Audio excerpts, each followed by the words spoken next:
G'day everyone, it's Curtis here and welcome to another On The Back Wheel review.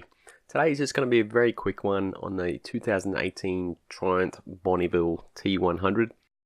Mrs. On The Back Wheel and I were lucky enough to hire one for a day in Las Vegas recently. Unfortunately I don't have a lot of footage, but we took it out for a whole day, covered a fair few Ks, so I got a very good idea of the bike's pros and cons. First up, I think the bike's absolutely gorgeous. The paintwork is fantastic and the fit and finish overall is brilliant. The instrumentation is simple, well laid out and easy to use. It's nothing fancy, but it looks good and gets the job done. Plus I think all the controls are of very high quality.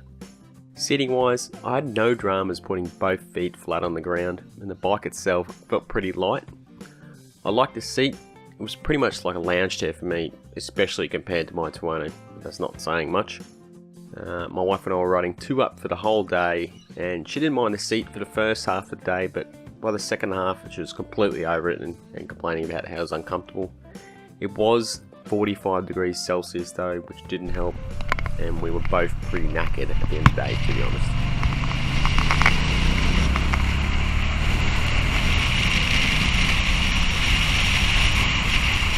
Firing the bike up, I really dig the sound of this bike. It's got a good note, especially for stock pipes. It's definitely not loud, but when you're accelerating, there's still a lovely V-twin note. The engine has a small vibration to it when you're sitting still, but when you start moving, this pretty much goes away. I thought the bike would lack power, especially considering we were riding 2-up, but I found it to be fantastic. It's only a 900, and on paper, it's certainly nothing to write home about. But for this kind of bike, peak power doesn't really matter, as it's more about the torque.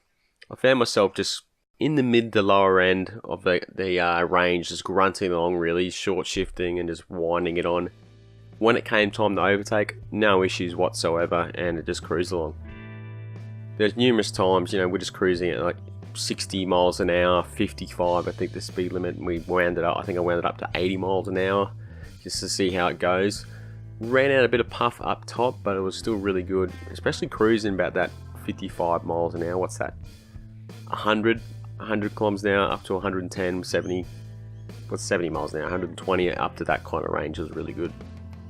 The suspension was pretty supple and soaked up the bumps well. We certainly weren't pushing it, and a lot of the stuff we're doing just highway and through traffic. But as we got up into the mountains, it was fine. Brakes wise, I would have liked a bit more stopping power. They were adequate, but not brilliant. The throttle response overall was very good. There were no jolts when going on and off the throttle, and it was buttery smooth overall.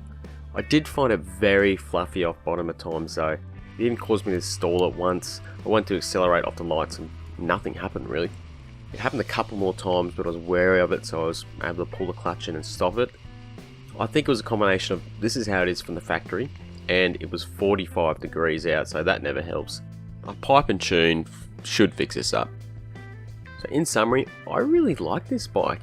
It's nothing flash, it's not quick, but when you're on it, you really enjoy the ride and your surroundings. It's one of these bikes, it sounds stupid, but it's got that great feel about it. It's very easy to ride as well. I kind of want one. Put a pipe on it, a bit of a tune, tail tidy. It'd be a really nice bike to have. Alright guys, that's it for now. Hope you enjoyed the review. Keep it on the back wheel, people.